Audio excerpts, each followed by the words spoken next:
ni adama kwa mu na kwa macha anti ele di money eju asafo acheni le eju eti akwamu ni ya godote ne nyeko ma ye keja akwamu ne ka meba aga ne fe tache eyele de cha flank eyele de cha otu acha atu ye ma na mi shile ji asafo cha nupa ni cha atu de wo kejo na flank na ya asafo ache anti e de ba kwa de nu eja flank na ke ba nu eji won de ke huwe ta chitiri ni ekegbena de woni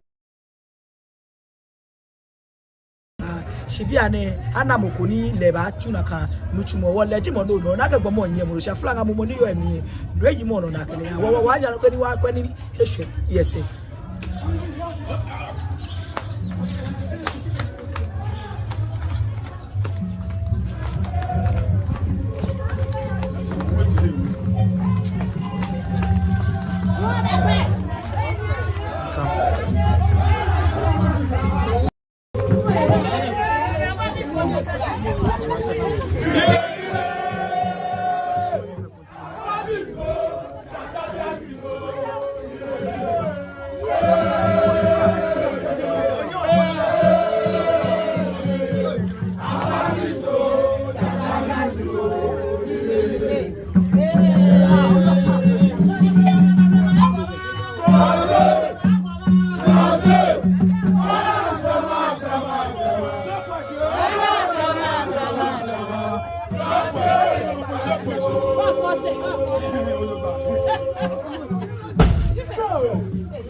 anu shamo no wo yo to biri kan bu na ya de ati ewe shia onupa eko alo lehun lumoye lu eko ye ati ewe oku ebi ni lehun ayada asa yeje esije si mumu ole eye wa ya ni lehun ayasa enoni akeha le ade osono ye ni shia wo oya wo ya ro bi awon me ya wo oje pa ni awo oya ba wa sabi ana medu ba pe wo lo be mi ana medu ka wa se ka re won po ko fa bele je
Then we'll call Quebony Ashani.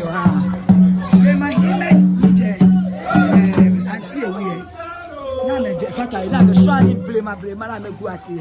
Like a Mefe, Messiah. Ashani, I am a pile, I'm coming in shop. I saw when I met the image of board. You're not swani, I'm a more shares, I remember. When I'm a bunny, I'm a Josia. Come on, you're tomorrow, Johnny. Men are going to go Germany. I'm a drum, maybe I'm a drum, and I'm a job with Kue. Niji and see a wheel.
show issue and we are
tie we bi e so ni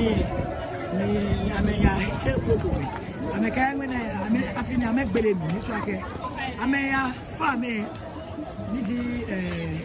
woni obasa e papa hia ya je gbefe ni aka ibe ma bi efe ye je me aga ni je me ke ma mi egbe ye mi wo o ka me no ba wa bi ni wa the next house di apiawo bi shako be di akwo bi ehun ame shako dani san shimu na ke ame shako pako ame ba so wo ya no le hu efe we di ba fa e ke le hu wo sha le hu se le efe hu aga ni na bo ni shamo be ya le ha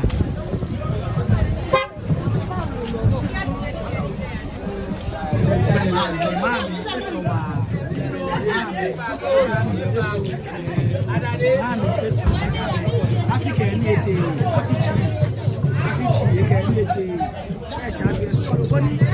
mami shika mo yo so lo boni be me mu na mo la ke wo yi fa fi na e ja ke afia ke bi yesu e lo ke ba ni na bo e isanoye ke ba ni na bo isani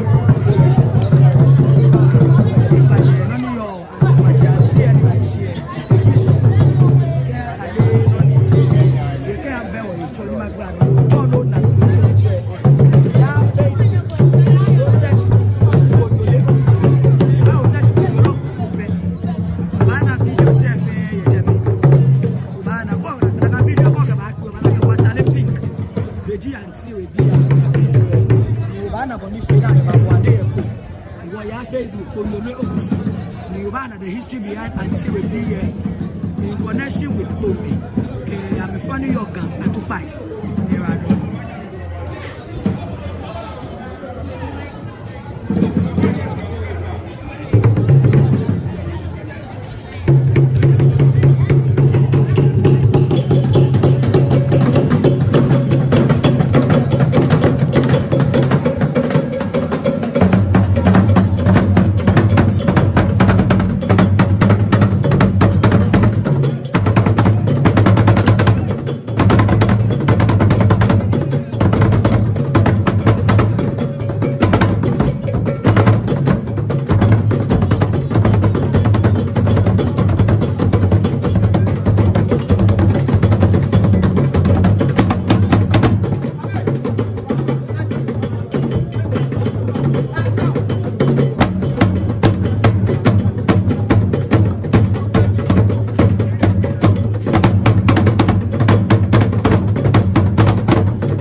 and I've been a head is an area nation. The one about Jelly Asha. As a father, me a fool, legimony, a shiny, a Wushia view, a lotion, a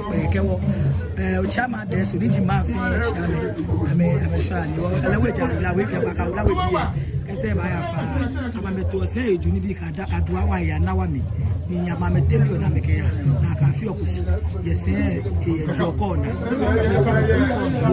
bia na ma ofusu we bia ma ni ofusu obiwe eje no shishi iwo ba sha le bia bia e wo sha bia fe go do sha le nya bia e wa ba je me nfi o go ta na wo ya ofusu we ni je ko maglan wo wa kwa eni shamo na wo je sha fi ya da sa okusu what they have that would be a day. What they want a sham. Who are very sham of the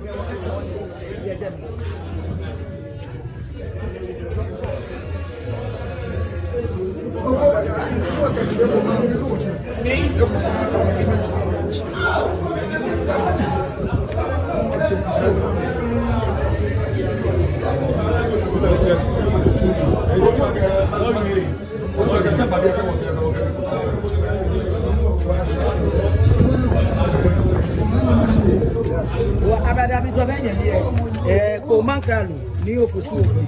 Lamu Eddie, Nisham was it down when you get the one I Fata Goni was sharp one, the top any of hay until we be I mean, I'm in Sashi and done, and I'm in the head is Naya.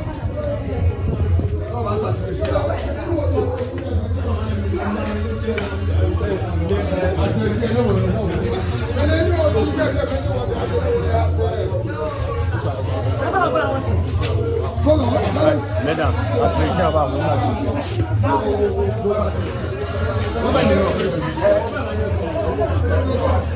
me, I'm a job, I'm one by a minute bang, actually bang me. You are a baby, can you some more say? I'm a child. She knew I'm a baby, can you some more say? Or me, I can go to the Aba yi ni amela sha yo bo fe ni o wa na fe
wake ofusu bi ano e ba na ni we akwa ke apia bi abe fe ready lo alo sa she fe ready ke e ju na enwe lo wake ba hani ke wake mane o afie ni fe mo e ba na wo ba she je wo pa me na no shi what the money was sharp then one feel na ka no wo ha be ke je bi ni ra do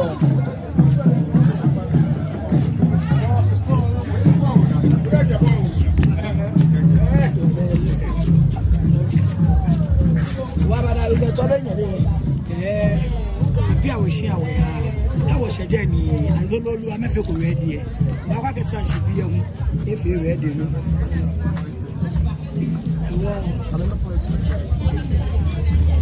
wo be banya maka ke so wo to mo shi akoluku wo se je ka wo se je na amefe ready e le mu be bo de yo le wo ke ba ha ni ye je be ai mo ke ko mo afiyeli 2024 no wo yo wo be eni wo ba na me ye wo ke ba cha no je be ko ni ka wo ku fe na ni wo ke ni aba wa je ke wo won wala shu won wala ni wo ba won wala shi mene nbu kusu ni fe mo le wo ka ba na gbe shi na no le ka mo no bu ade event abika ba jegbe around 12 o'clock ba jegbe ke ye ka he na me ba chon gbe ke na ka o sono night